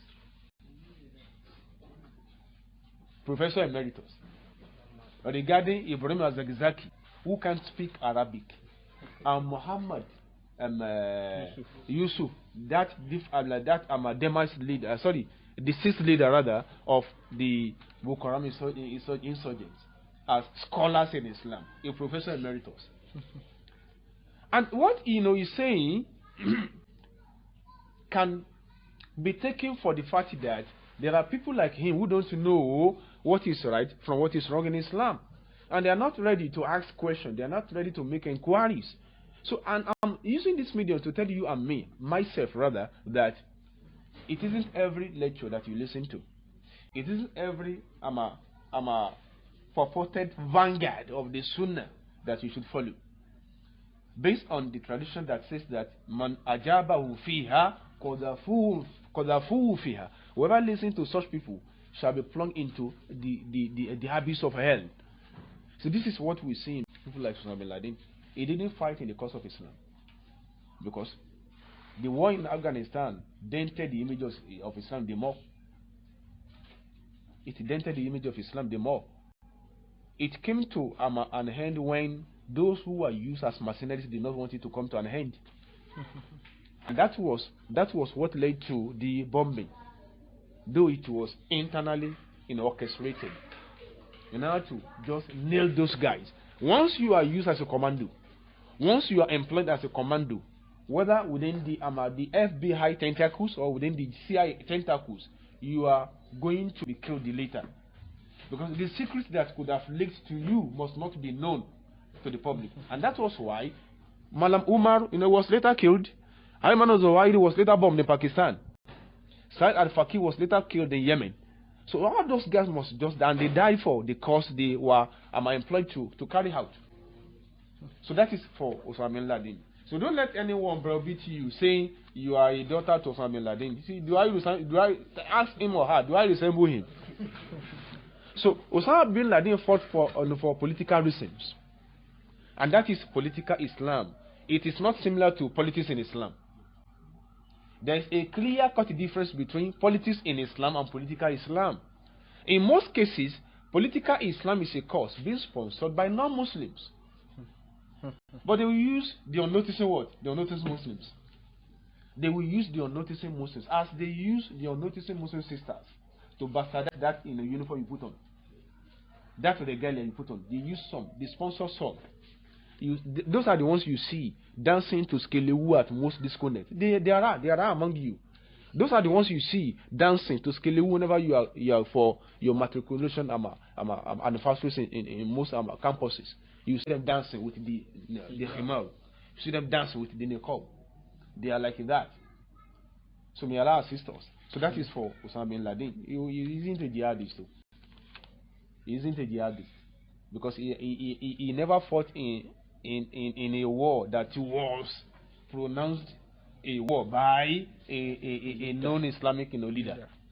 So that is it. Then mercy killing, that is euthanasia.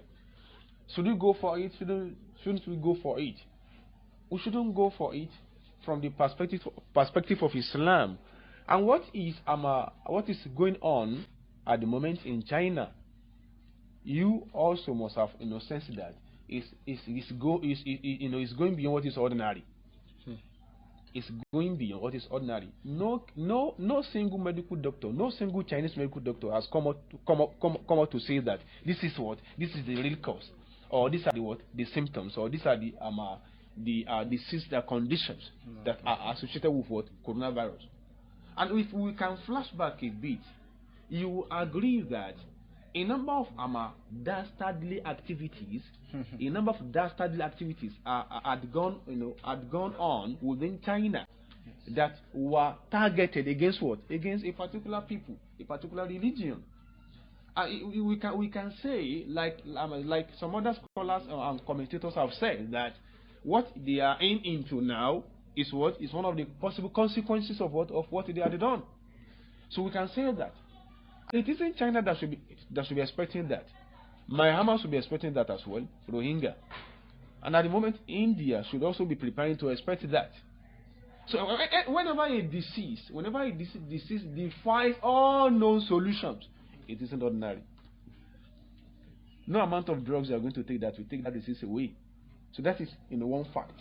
Whether people take it or not, it is a fact. Because in natural laws, especially to the classical philosophers, there's what they call nemesis. And nemesis can come in different forms.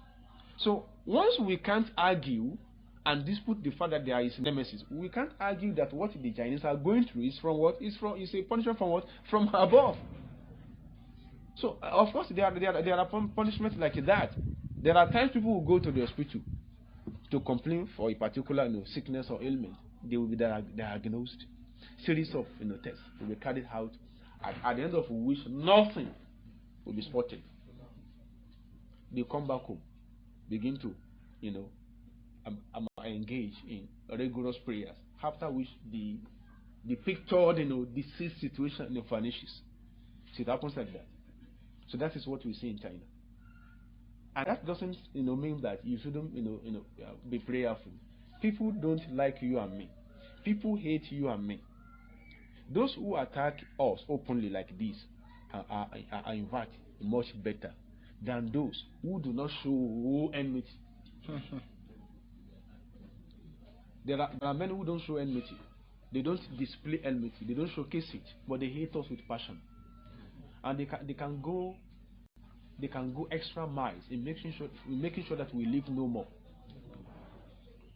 So what we see in China is an exercise. In fact, the Chinese president has stooped so low, descended so low to approach people in the mosque, people whom he had attacked before the outbreak of the coronavirus, people whom he had given series of satanic names before the outbreak of that virus, and pleaded, please help us pray.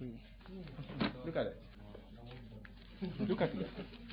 And as any Muslim thrown or detonated a nitrogen bomb,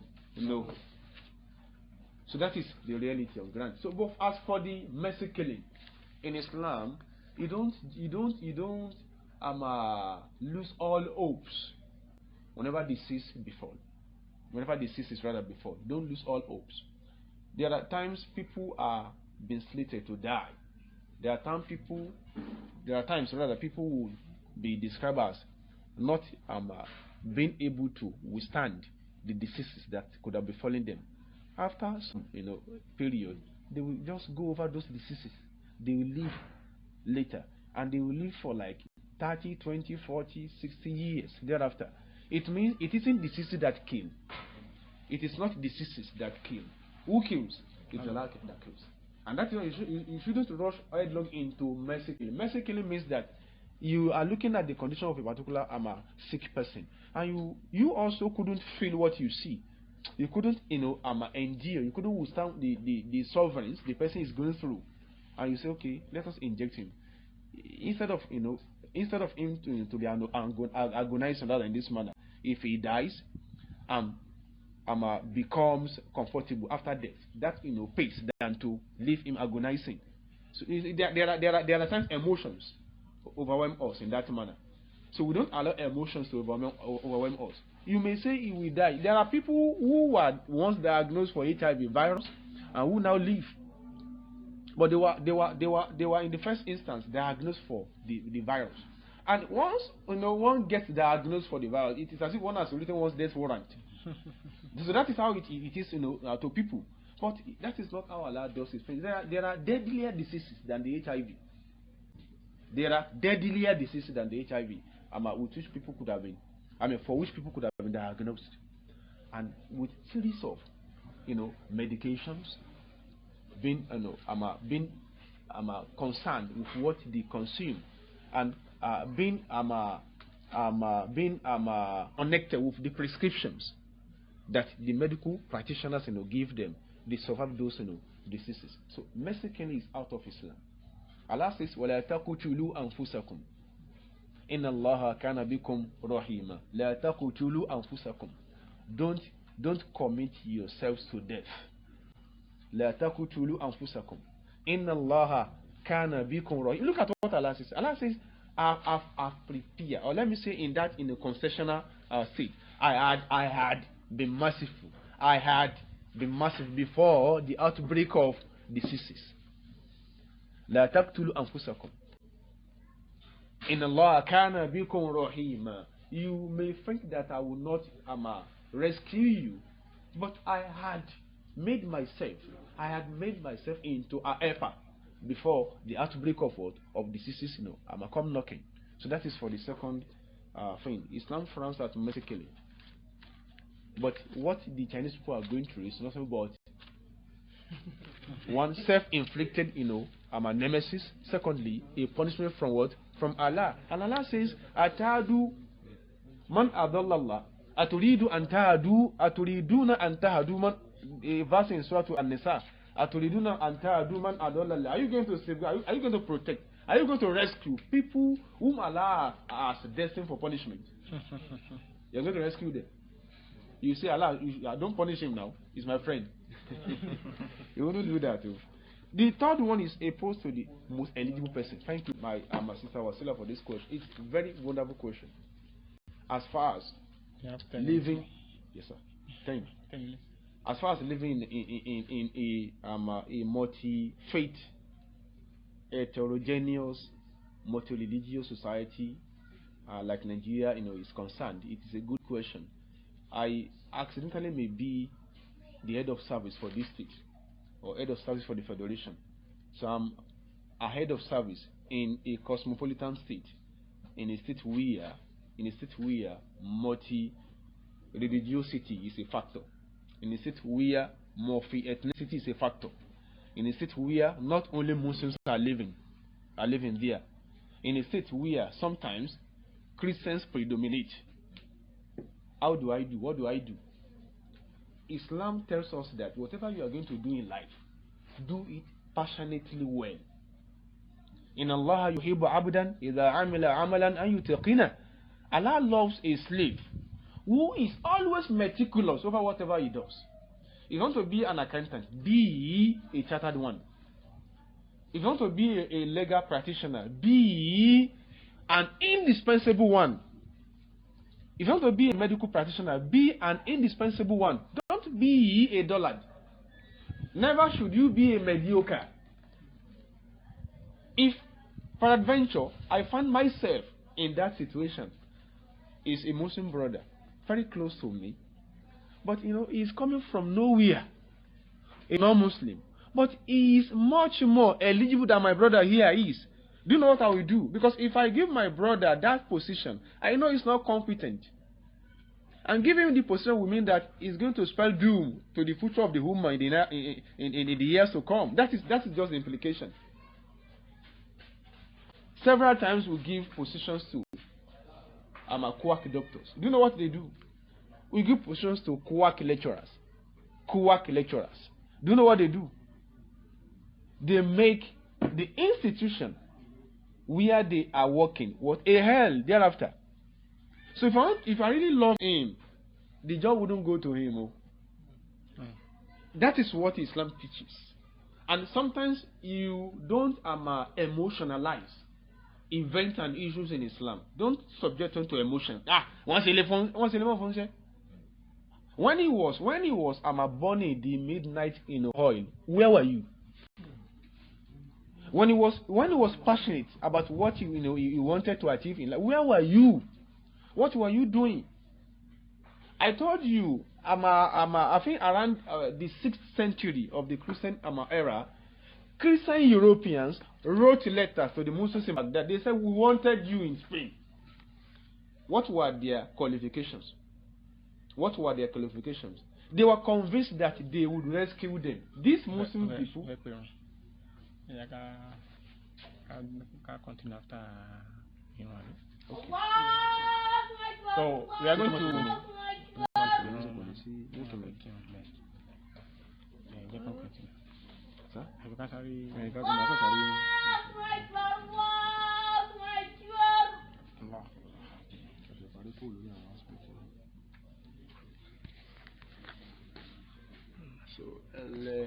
like I was saying, we can't rob Peter to pay Paul. If a Muslim who is to work under a Muslim head is not eligible, is not qualified, and we have a Christian who is much more qualified than that Muslim is, the job will go to the Christian. That is what Islam teaches us.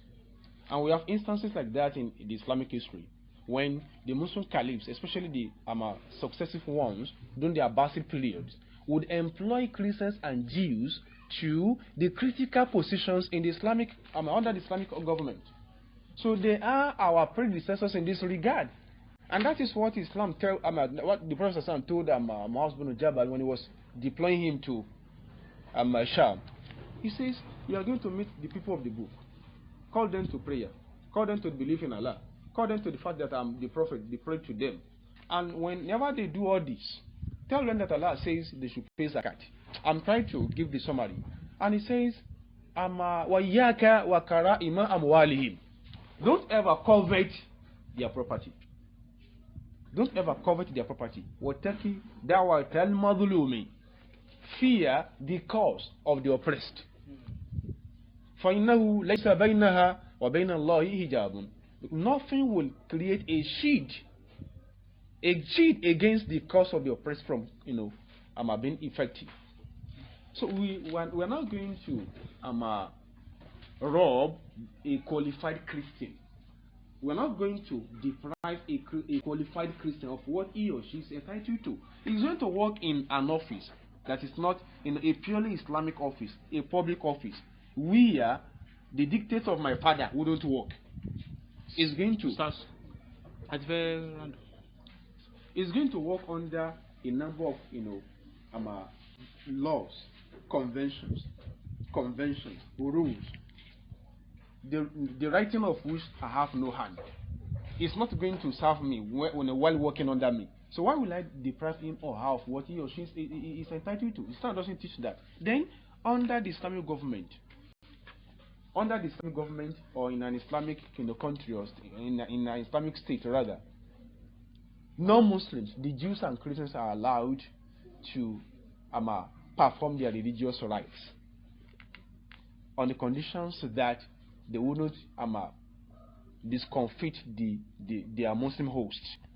Again, they would never ally with an enemy or a foe of that Muslim host of theirs to cause mayhem within the Islamic State.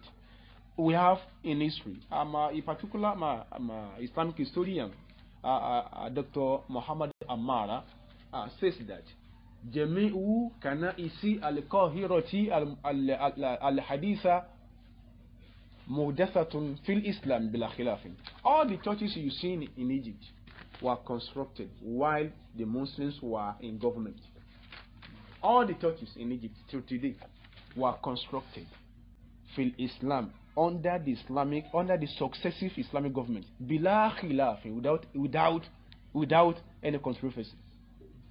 So that is how beautiful Islam is. Islam will never say wipe this religion away, wipe this religion out because the people don't follow it. No, they don't say that. Even when there were war situations, the Muslim armies will ask people, would you accept Islam? If they say no, they wouldn't kill them.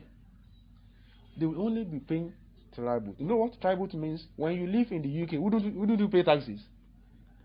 So tribute is to the Islamic government what taxes are to what? Are to the UK. So not that they are objectifying you. You are paying taxes for living and being protected under the Islamic government. So I think I've answered that in the sister's question. Muslim woman working as a news reporter or a newscaster isn't a problem in Islam at all, because Islam doesn't say you shouldn't talk. فَلَا تَخْضَعْنَا بِالْقَوْلِ. That is what the verse means. Don't only be lousy. That is what the verse warns against. But that you women shouldn't talk. Islam doesn't say that too. If you read traditions of the Prophet, where Aisha would engage the Prophet, you will laugh. He would engage the Prophet. He will engage him. He will say, "Oh Prophet, they were on a journey. It was in the month of Ramadan. The Prophet broke the fast. He stopped doing fasting. He stopped fasting rather, and he was looking at the other companions who did not stop on the fasting. Aisha came up to him. He says, "Oh, you Prophet,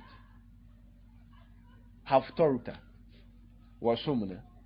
You stopped fasting and we continue fasting, and you said nothing. Right before the other companions.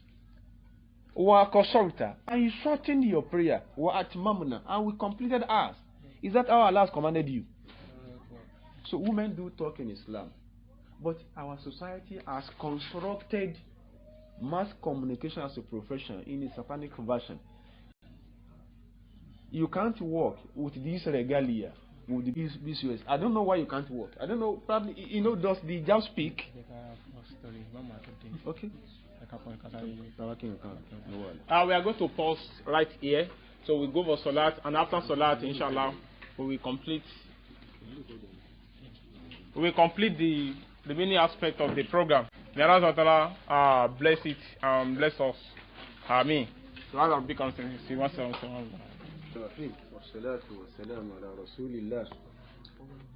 attempting to give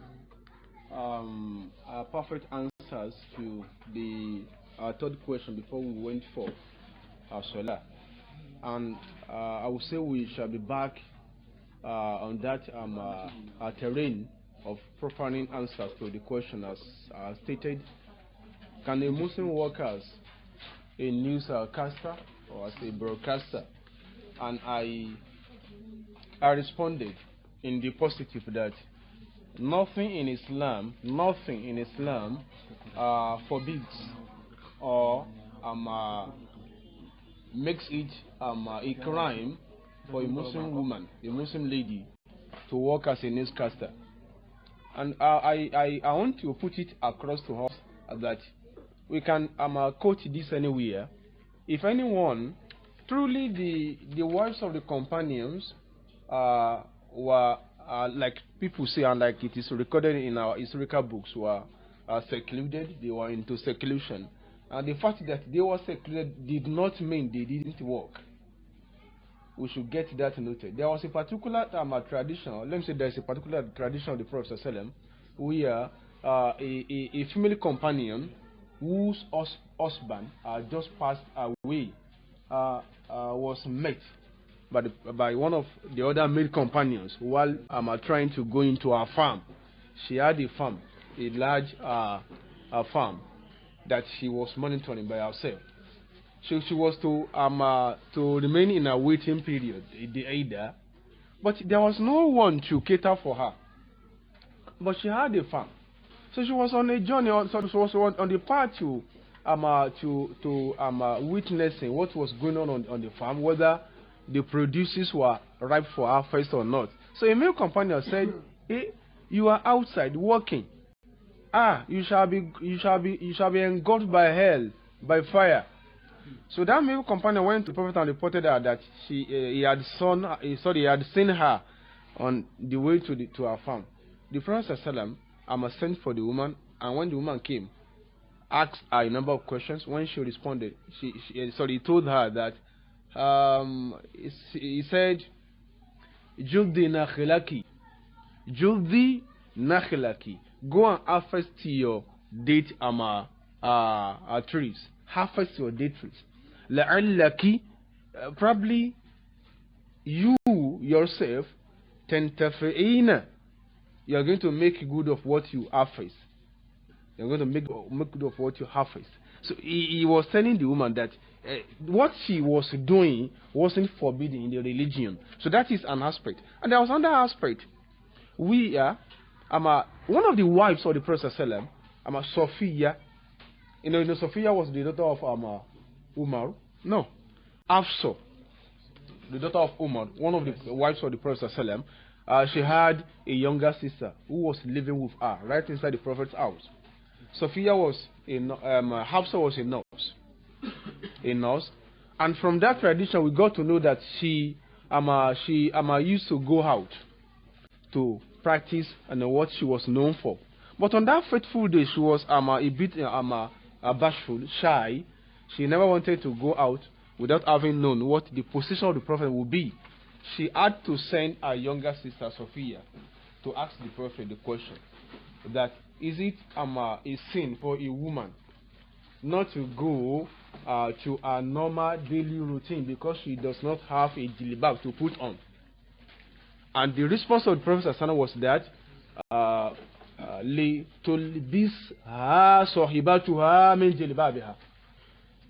and a friend of ours who is close to her should help her with a jilbab, what to put on. And he said she should go out and look for good.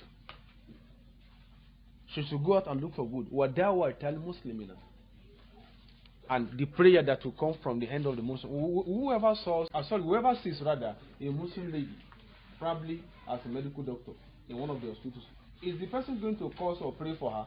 He will pray for her. Along your Lord Barika. So you're also here because it is going to be a feeling of joy, of pride to whoever sees her. So it's just similar to a lady working as a newscaster. Nothing in Islam forbids that, but here it has been socially constructed that you shall not have jobs, especially with this regard. It is a social construction. This is what we ourselves have designed. It isn't what Allah designs. A female a niqab by sister. I know of a particular lecturer in King Abdulaziz University, Riyadh, Dr. Zainab Abdulaziz. She lectures on Islamic philosophy, and she has been lecturing for 15 years with her niqab. Islamic philosophy. And you know what what that translates to here? She will be a lecturer in one of the universities in the Department of Philosophy with her niqab. And several other Muslim women in their niqabs are working. But in Nigeria, not Allah himself, neither his prophet has constructed that socially, that whenever you are in this regalia, you don't get a job. So, and this is what people like you and me should fight for. Why is it that anytime I want to claim what I'm entitled to constitutionally, you tell me it is because of my religion, you're not going to give me? So is it sinful for me to be a Muslim? Is it sinful? It is not sinful. And do they tell you I have failed woefully in my university that I've attended? I have not failed woefully. So why hasn't the society provided a placement for me if it doesn't want me to go gaga? So this is a problem. This is a problem that we ourselves socially constructed. So, but for Islam, you can work as a woman. You can work as a woman for Islam. That is what the hadith I've just quoted is in Sahih al-Bukhari, where the Prophet told Sophia, the younger sister to Hafsa, that وَلْتُلْبِسْهَا صَاحِبَاتُهَا مِنْ جِلْبَابِهَا وَلِتَشْهَدِي الْخَيْرَ. Al-khayra means money. You look for money. وَدَعْوَةَ الْمُسْلِمِينَ, and the prayer that shall be showered on you by the Muslims. So that is for Islam. So, but our concern is, Muslims that have wanted to work as newscasters, do they know anything about Islam? Because one of the challenges we have as Muslims in Nigeria is the one coming from the hand of the media. We have pristine Islam, as you and I know, and we have media portrayed Islam. And who are behind the media portrayed Islam? Who? The pseudo-Muslims among us. They are behind that challenge from the media. They portray Islam in the light it isn't. They put to Islam what it never contains. This is a problem.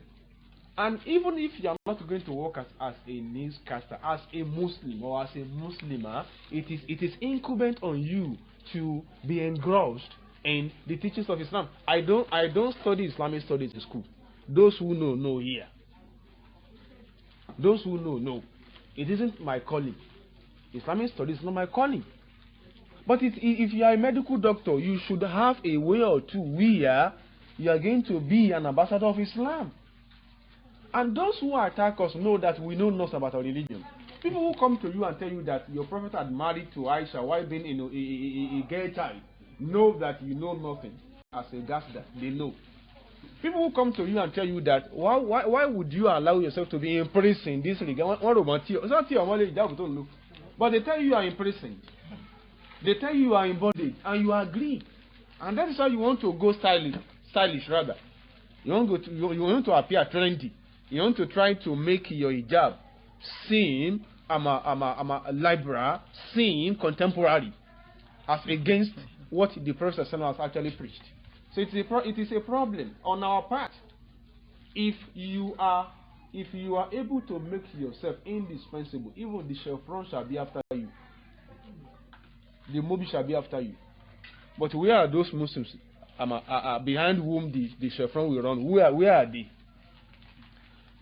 Just a textbook, new school thesis of OKK, you don't know it. Ababu, chemistry, you don't know it. All you know is to waste your time doing what? Facebooking. Different styles on the pages of the Facebook media. That is what you are known for. And how do people persecute you? They will. They will, because they don't see you as a no-go area. If they see you as a no-go area, like your sister Amasa Fridaus, they wouldn't go near you, wouldn't come near you. But they know you are dull, they know you are mediocre. The recent sister from you are Habiba. If they know you are a no-go like Habiba, They wouldn't discuss trashes before you. But they know you know nothing. Other than what? Wasting your time Facebooking. So it's a challenge. So no, Islam does not say anywhere that women should not work. But how would you work without jeopardizing the virtues of a woman in you? That is the concern. How would you work as a lecturer without you ending up womanizing? How would you? Because you are the target of your detractors these days. They want to make sure that your Islam becomes useless. And they know you are not fortified. They know you are not fortified scripturally. They know you are not fortified. And it isn't that Islam does not have the programs that could have equipped you, but they know you have gone wayward. They know. So as far working, Islam has no. Islam has zero tolerance to being a freeloader. Islam has zero tolerance to being a free. You must work, whether you are a woman or a man. But your willingness to work as a woman should not affect the virtues of womanhood in you. So that is the concern of Islam. But in our society, I'm saying what is practical. It has just been constructed that with your regalia, they won't give you a job. But if you make yourself into a no-go area, into an indispensable change agent, they're going to come for you. They're going to come for you. I know of a particular sister of ours. Alright, then we were to leave the secondary school. The sister studied chemistry, and she was in Cobite. The first year of the emergence of our Christian university, she was one of the first Muslim lecturers, a Muslim female lecturer that were contacted for the lecturing job in chemistry. Anytime she came to Kaduna school, then she wouldn't come with niqab. But whenever you endeavor to go to meet her in her home, you see her with niqab. So the lecturing job was looking for her. The lecturing job was looking for her because she was indispensable. But the ways you and I live lives these days are disgusting. They are just disgusting. We don't make ourselves into the possible fangers of Islam. We don't make ourselves as the defenders of this faith in the near future. You know what you do in your closet. I know what I do now. What I'm doing, what I'm demonstrating now, isn't what I just got to do today. And you know why we do it? We know that posterity will ask us. Just like posterity asked the companions when they got to Spain. So that is my. Then they can have answered this. Yes. Managing a library, having a friend, having to live with a friend who doesn't fancy what you fancy, and who is a Muslim. This initially comes up, on the side of the ladies. You may be an hijabite or a niqabite, but your friend may also be a Muslim who doesn't care. If you say this is bad, she will say that is your palaver. Everything good about Islam is another person's palaver to her. So there are people like that. And there are also people who are not Muslims with whom you will have to relate, whether we like it or not. I have several Christian friends whose ways of life I fancy, and who also fancy my ways of life. Especially on collegiate grounds. They respect whom I have, and I respect them. When it comes to issues that are pertaining to the religion, they will say, don't move that closer to Kamordeen. You wouldn't take that. This is how you should be. If your friend is to go to switch here, he shouldn't take you along, and neither should she discuss that with you, because she must have known your position. But if you are a corny type who is a saint, whenever he or she is before his or her parents at home, but when he or she gets to school, he or she is a Satan. They will invite you to switch. They will arrange for boyfriends for you. But if they know your stand, they are going to respect you for who you are. Sometimes whenever issues that are points that border rather on there is something we call multiculturalism, where we admit that all creatures, whether Christians, whether Muslims, whether lesbians, must be allowed to live in a society. My friends will feel shy to discuss that with me because they know my position. They know what I'm going to say.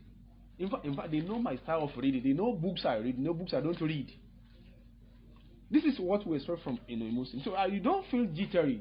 Neither should you feel fearful of anybody. Even if your friend is much more knowledgeable than you are, there must be something in you that he or she will respect.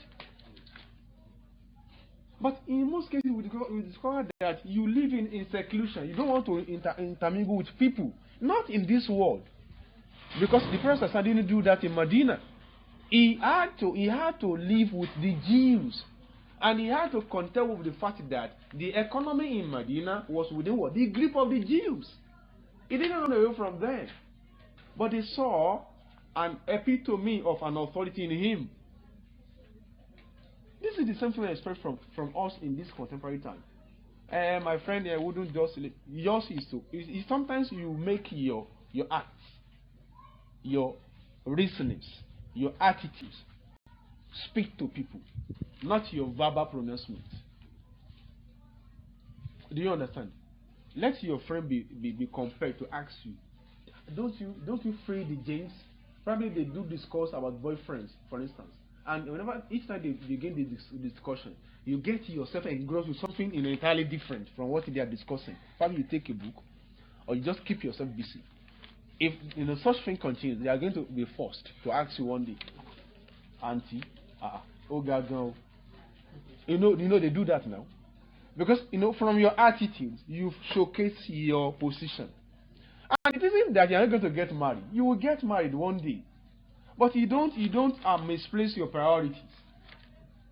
So that my friend has gone gaga shouldn't be an headache for me. Sorry, a headache rather for me. I'm going to respect him or her in over areas where he or she is good. And I expect that he or she does the same to me in areas where he or she is convinced that I'm good. That is just the practical aspect of humanity, which is the chunk of today's discussion. That is humanity. You don't leave your ex. The only situation where you are going to be forced to leave your hostel is when your friend, that female friend of yours, brings in a male friend, and they decide that they are going to sleep in that room. While you with your regalia, you sleep with them, and you find a way. And it is on such rare occasions that I can say I'm going to vacate room for them. If we are in the room since morning till darkness descends, I'm going to make sure that I maintain my position, not in an annoying manner, neither is it an angry manner. This is what Islam teaches us. So, the motivation for what I say, for what you are being told now, and usually comes from the hand of the companions. They went into Europe with Arabic language and did not leave Europe until the entire Europe became Arabic. If you study medicine, for instance, you are not going to be adjudged globally a medical practitioner until you read the canon. By what? By Ibn Sina. Ibn Sina was a Spanish by birth, Spanish by race, but spoke Arabic, wrote in Arabic. The book originally was Qanun Ibn Sin. Qanun Ibn Sina. So you are not going to be adjudged a perfect, consummate medical practitioner until you read that book in medicine. Look at the footprints that the companions left behind. The first person who put it on ground, the laws with respect to chemistry, it was then called alchemy, was a Muslim. He wrote it in Arabic. The same thing applies to physics. So they didn't feel disappointed. They didn't feel carried away by what the people of their era were doing, which was against the teachings of their religion. So if your friend is an inmate in BB Niger, you also watch it. You follow the episodes. They are loving. They are friends to Tasha. They know her. Look at disaster of the highest order. Disaster of the highest order.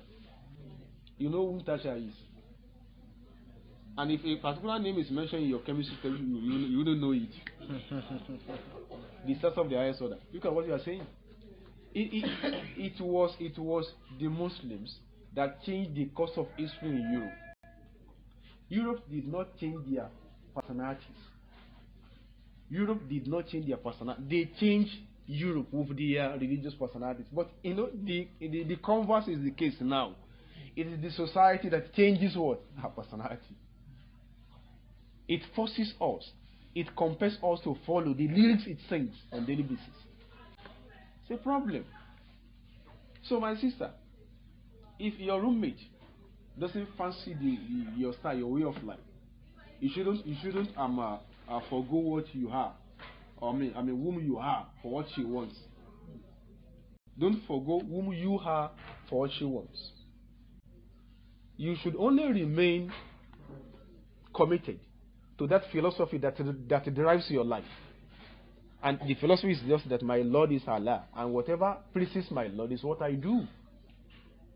So you are going to, that is how we are going to continue living life. You shall come across people who don't fancy whom you are, who don't want to hear about your religion.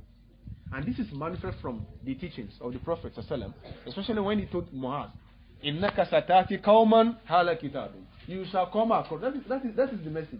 You shall don't say, hey, I want to live in an area where only Muslims will predominate. That may not come to pass. So just mention any space in the whole world where only Muslims will predominate. Mention one office in the public, a circle where only Muslims predominate. You can't find one. But Islam has taught us to live peacefully with people. He says, "Innaka satati qauman ala kitabin." You shall come across the people of the books. He didn't say run away from them. Give them their metric. Let them know that you are somebody to be reckoned with. That is the teaching of Islam. May Allah assist us. May Allah, I think I've... Yes. Jazakallah khair. Let's say Jazakallah once again. May Allah